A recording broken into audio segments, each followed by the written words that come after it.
नमस्कार, मैं Deepanshi Gupta India news 64 पर आप सभी का बहुत बहुत स्वागत करती हूं। जैसा कि आप सभी को पता है कि आज छठ पूजा का उत्सव मनाया जा रहा है, त्यौहार मनाया जा रहा है, जो बड़े ही धूमधाम से मनाया जाता है। देश विदेश और अन्य राज्यों में बहुत धूमधाम से मनाया जाता है।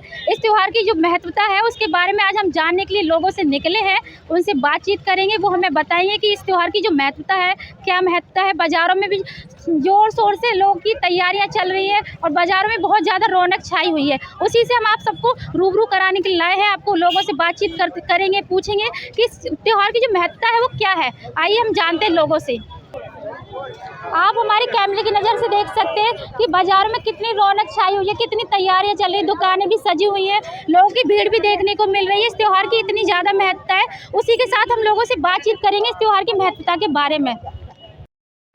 बोलूं, छठ पूजा जो है इतना साल का इतना बड़ा त्योहार है जो आप मनाते हैं, साल में एक बार आता है। तो ये त्योहार क्यों मनाते हैं, किस लिए, इसकी कोई महत्वता होगी, हमें जरा बताइए इसके बारे में जानकारी। छठ पूजा बहुत भारी है, हम लोग के लिए बहुत कठिन है। ये 3 दिन की व्रत होती है। 3 दिन में ये पहला दिन तो होता है तो उसको मतलब खीर पूड़ी खाते हैं बना के, खीर और रोटी।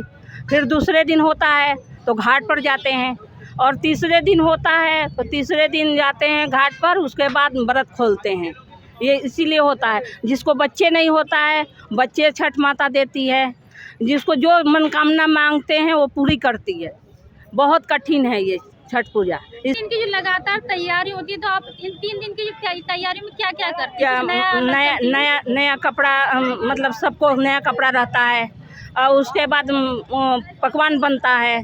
और पूरी मतलब अनाज से लेकर के फल, जितनी फल है इतनी फल लेकर के टोकरी में खड़ा हो कर के और गंगा जी में अर्घ देते हैं। पानी में खड़े होकर अर्घ देते हैं, और जब सूरज ढलती है ना, जब अर्घ देते हैं, फिर सूरज निकलती है जब अर्घ देते हैं। सवेरे के टाइम तो सूरज निकलती है, तो शाम को जब ढलती है जब देते हैं। ये होता है। किस तरह के फल, मतलब बहुत सारे फल, मतलब इनकी ज़्यादा महत्वता है क्या फलों की? बहुत ज़रूरी है, इसमें फल की ज़रूरी है। और चैत महीना में भी आती है ये, तो इतनी नहीं महत्व है जितनी इस महीने की है। हाँ, इसमें बहुत महत्व है। और जो चीज़ कहो वो चीज़ छठ माता सुनती है। जो कह दो अपनी दिल से वो सुनती है छठ माता। मैम से छठ पूजा के बारे में जानेंगे, जिन्होंने दुकान भी लगाई हुई है और साथ में छठ पूजा का व्रत भी किया हुआ है। तो सबसे पहले तो मैम आप अपना नाम बताइए। मेरा नाम है लक्ष्मी। अच्छा मैम, आपने दुकान भी लगाई हुई है और छठ पूजा का व्रत भी कर रखा है, तो ये दोनों चीज़ें आप कैसे मैनेज कर पा रही हैं, जरा इसके बारे में हमें बताइए। सब छठ भगवान की महिमा है, सब छठ भगवान की कृपा है। छठ मैया बहुत ही शक्तिशाली होती है, वो सब पर कृपा बनाती है। भगवान के सब आदमी कुछ भी नहीं करता है, सब भगवान करते हैं। भगवान के ऊपर से हमने ये व्रत रखा है, सब भगवान की कृपा है।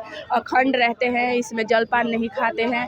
इसमें शाम को जैसे मतलब फल उल चढ़ता है, फल में कुछ भी फल नहीं छूटना चाहिए। सब हल्दी हुआ, अदरक हुआ, शकरकंदी, आंवला, नींबू, अनानास, केला, सेव, नाशपाती, गन्ना सब। फिर शाम को उसको ना मीठा रोटी बनाते हैं और उसको देते हैं सूप में रखकर। और फिर उसके बाद शाम को जब सूर्य अस्त होता है तो पूजा करके वहाँ पर जाते हैं घाट पर, वहाँ पर पूजा करते हैं, अर्घ लेते हैं, फिर अर्घ लेकर आते हैं, फिर घर पर आकर निखंड सो जाते हैं।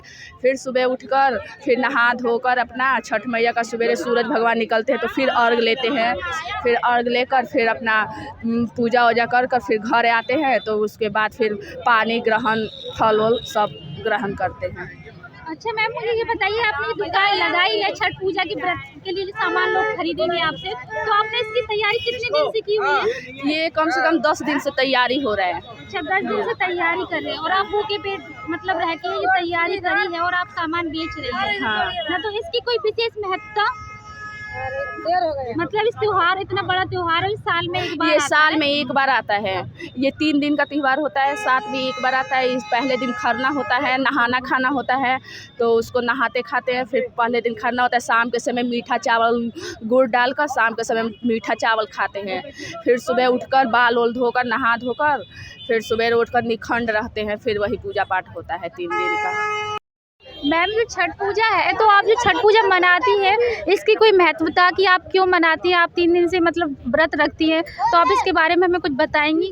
भलाई के लिए, अपने बच्चे के लिए, पति के लिए, परिवार के लिए, शरीर के लिए, सब चीज़ के लिए मैं मनाते हैं व्रत, सुख शांति के लिए। अच्छा, इस व्रत में आप क्या क्या करती हैं? सब कुछ करते हैं। हमारे तो इतना भारी पावन होता है, 7 को कोसिया, कुरबार, ढाकन, ये कोनिया चार होता है, सूप चार होता है, छीटा होता है, बहुत सामान लगता है इसमें। मतलब मैम, जो आप इनके लिए जो फल खरीदती है, वो मतलब बहुत ज़्यादा जरूरी, जो बहुत तरह तरह के फल खरीदती हाँ, हैं बहुत आप? तरह तरह के, हर तरह के फल खरीदती 6 हैं? नारियल लगता है, सेब, संतरा, अंगूर आदि, हल्दी, क्या क्या लगता है, बहुत सामान लगता तो है। मैम, ये जो छठ पूजा का जो त्योहार है, वो 3 दिन तक लगातार चलता है। हाँ। ये 3 दिन तक लगातार त्योहार चलता है, उसमें आप क्या क्या करती हैं? एक दिन तो खरना करते हैं शाम को, दूसरे दिन दोनों टाइम व्रत में रहते हैं। शाम को पानी में खड़ा होते हैं 2-2.5 घंटा, सुबह में 2-2.5 घंटा खड़ा होते हैं, हाथ उठाते हैं, पूजा करते हैं। अच्छा मैम, मुझे ये बताइए, आप पानी में मतलब कब तक खड़ी रहती हैं? 2 घंटे सुबह, 2 घंटे शाम, कम से 2 घंटे सुबह, 2 घंटे। मतलब कोई तो महत्वता होगी पानी में खड़े होकर रहने की। कम। एक हमारा रीति रिवाज है हमारे। अच्छा, एक रीति हमारे रिवाज मिथिला के रीति रिवाज है। है। अच्छा, जब तक सूर्य अस्त न हो जाए